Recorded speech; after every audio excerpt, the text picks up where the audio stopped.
Hi beautiful people! So this is going to be another one of my Why I Believe videos where, it's kind of been a while so I'll explain, where I talk about why a lot of people don't believe in God, like a lot of the main reasons, and then why I share, even though with that reason, why I still believe in Him. So in this video I'm going to share why I believe in God even though we can't prove He's real, and I'll share 3 different points with you. So first is creation, the second is prophecies, and then the third is my experiences as a Christian. So the first is creation, and honestly, like without the other 2 points, I could just believe in God even without them. Like I could believe just solely alone with this reason because I said this in a different video, but I feel like the earth just screams with the fact that God exists and that there's a creator behind all of it. Like the example I always hear with this, and I really like this one a lot, is say you're on an abandoned island, okay? And there's no one around except for you, just you alone on this island, and you see a hut there, okay? You wouldn't ever think to yourself, oh, like that hut must have come together on its own because no one's here, like no one's around. And you wouldn't just think that. You wouldn't just think, oh, the hut came together randomly, right? Like you would think to yourself, oh, someone must have been here before me and made that hut. And if we can believe that for something so simple as a little hut, my question is like, why do we struggle so much with believing that someone created this huge and vast and complex earth, you know? Not only just the earth, but the universe, you know? It's hard for me because I see people wrestling with believing in God or not believing in Him. And it's like, you know, like, why is it so hard for us to believe when this earth is so vast, but yet, like, a small, simple little hut, we would have faith in an instant, even though we never saw that someone created it. So I have heard people say that the earth came from a protein before, like there's a theory about that. And the thing about that is, because they did do this experiment where life could come, a cell could come from a small protein, and so people think that the earth could have been made through that over a long period of time, obviously. But the thing with that experiment was, the only way that that was possible was because a person was behind it manipulating it, right? Like there was a person who is behind all of it, and it couldn't have happened if not for a person manipulating the experiment. And so that's where I wrestle with that. Like for me, like it's so much easier for me to have faith that there was a creator behind the world versus having faith that this all came from nothing. And that's just personally me. I'm not trying to throw shade at you if you don't believe in God. I'm just saying, like, I find it much easier to believe that God created everything versus that this all came from nothing. So the next section I'm going to talk about is prophecies, and no joke, this will slay you. Like it will blow your mind. It's so cool. So I would encourage you to get out a Bible if you have one, because I'm not actually going to read it, but I want you to read it yourself because it's amazing. But I'm not going to, because I know it would take a long time. So I'm just going to summarize. Where I'm going to be is in Daniel, and the chapters are going to be 2, 7, and 8. The main one I'm going to talk about is chapter 2, but I encourage you to read chapters 2, 7, and 8 of Daniel, okay? A little bit of background here.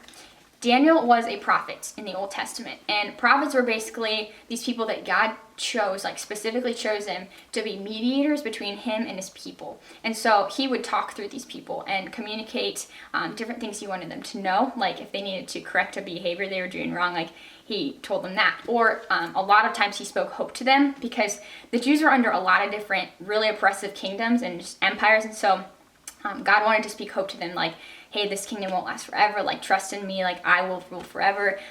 And so He spoke a lot of different things to them, but a lot of it was hope and, like, correction on different things. Okay, so Daniel, which is where I'm at right now, Daniel was one of these prophets, and he basically was around at the time of the Babylonian Empire, which started in 605 BC, and these events, which happened in chapter 2, happened in about 603 BC. And then you should know that Nebuchadnezzar was the king at this time. So basically, Nebuchadnezzar had this dream, and he wanted someone to interpret it. Not only interpret it, but also to tell him what the dream was. So he wanted someone to do the impossible, and no one could do it. And I'm pretty sure he killed the other people who couldn't do it because he was Nebuchadnezzar. But Daniel, the prophet of God, was the only one who could tell him purposely what the dream was about and interpret it for him. So let me tell you the dream. Let me break it down here for you. I've got some notes, so if I look down, that's what I'm doing. So in his dream, Nebuchadnezzar saw a statue, and this statue had a head of gold, a chest of silver, thighs of bronze, legs of iron, and feet of both iron mixed with clay. Then Daniel interpreted it like this. He said, okay, king, this is what this dream means. There are going to be 3 kingdoms that will come after you. After the Babylonian kingdom, there will be 3 kingdoms that will come after you. He said the one right after yours will be inferior to yours. He was saying this to the king. And then the one after that will be of bronze, and it will rule over the whole earth. And the one to follow that, the 4th, will break and smash everything, yet it will be a divided kingdom. And then the last thing Daniel said to him was that during one of these kingdoms, God would set up a kingdom that would never end and would never be destroyed. And this is foreshadowing something that I'll talk about in a little bit. So now I'm going to interpret Daniel's interpretation, okay? So each of these body parts in the statue had like represented symbolically 4 different kingdoms that happened in history. So starting with the head of gold, this represented symbolically Babylon and the Babylonian kingdom, which was happening during the time that Daniel prophesied about all this. Nebuchadnezzar started ruling in 605 BC, and the dream was interpreted again in 603-ish BC.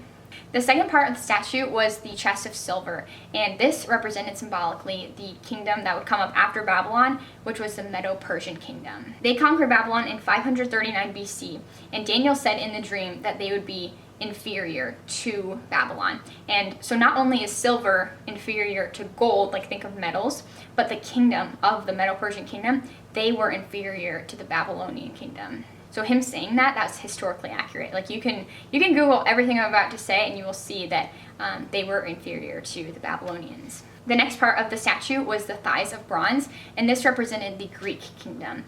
If you remember in history, Alexander the Great was the guy who conquered almost all of the world. And in the dream, Daniel said to Nebuchadnezzar that this kingdom would rule over the whole world. And just Google Alexander the Great's land, everything he conquered, and you'll see he ruled over a stinking huge part of the world. So that was right too. That was perfectly accurate. The Greeks conquered the Medes and the Persians in 331 BC by Alexander the Great, like I said. And they were actually known to use bronze in their armor. Again, I'm going to link this one in the description so you can read a little article about it, all about how they use bronze. And just like how in the statue, it was made of bronze. The thighs were of bronze. That wasn't an accident. I don't know if you're getting my pattern here, but it's all for a reason. Now keep in mind that Daniel prophesied about the Greek kingdom almost 300 years before these things happened. 300 years, almost 300, 275 I'm pretty sure. The last part was the legs of iron and then the feet of both iron and clay. And this represented the Roman kingdom. The Greeks were conquered by the Romans in 168 BC. And in this kingdom, it grew so big that they had to divide it into 2 parts. So the eastern and western parts of Rome. And in the dream, if you remember, Daniel said that even though this kingdom would crush everything and smash everything under its feet, that it would be a divided kingdom. And the fact that Rome was split into 2 parts, the western and eastern parts, that all came true as well. And then out of all the kingdoms, the Roman kingdom was the strongest out of the 4 of them. And that's important because they were made of iron, which is the strongest of metals out of all 4. Compared to gold, bronze, and silver, iron is the strongest metal. Daniel slays me out of the park with all of this because it was so perfect. Hundreds of years before any of these kingdoms happened, Daniel sat there and was like, yo, this is gonna happen. This kingdom's gonna rise up. This kingdom is gonna be this. All of these events happened or were prophesied about hundreds of years before they happened. And that to me is one of the main reasons why I believe that the Bible is true, because it was all so historically accurate. And yeah, that's one of the main logical reasons why I believe in God, because a lot of the main reasons I believe in him are because I'm a feeler kind of type of person, but this is a logical, very logical reason why I believe in God. The last thing I want to say about prophecies is in Daniel chapters 7 and 8, it also prophesies about Alexander the Great and the 4 generals that came up after him, after Alexander died, and divided the kingdom into 4 parts. And it's represented symbolically through goats, rams, and horns, I think. And all of those things, it's so cool how symbolic and accurate it all is. So definitely go read that and research about it because it all happened. So that's another cool prophecy in Daniel. Quick side note, I have a couple of links in the description for you on where I got this information from. I've studied it in my study Bible and done Bible studies on it, but I also found some really cool websites, so if you want to check those out, you can. Alright, so the last point I'm going to talk about is my experience as a Christian. And I know that this might be the most unbelievable part of everything that I've said so far, but I just want to say, just think about this. What motivation would I have to lie about this stuff? What would I have to gain by lying to you that this stuff happened? I would have nothing to gain by telling you this and nothing to gain by lying. And so I just want you to know I don't have a hidden agenda. I don't have this secret I'm trying to lie because of this. I don't have any motivation to do that. I am genuinely telling you this because my experiences are it's so cool and I want to share them, and I have this joy and this love in my heart and I want to share that with the world. That's my motivation, to be honest, is I want everyone to have what I have. So there you go. The first one is that I have felt the peace of God and the presence of God in my heart and my soul, whatever you want to call it. And it's so crazy to like say that out loud, but like it's so beautiful and so unexplainable. And it's that feeling, you know, when you're having the worst night of your life and you've ugly cried for 3 hours and no one's home, you're home alone and you're in your room alone crying, and you feel comfort, you feel peace, you feel like someone is there with you.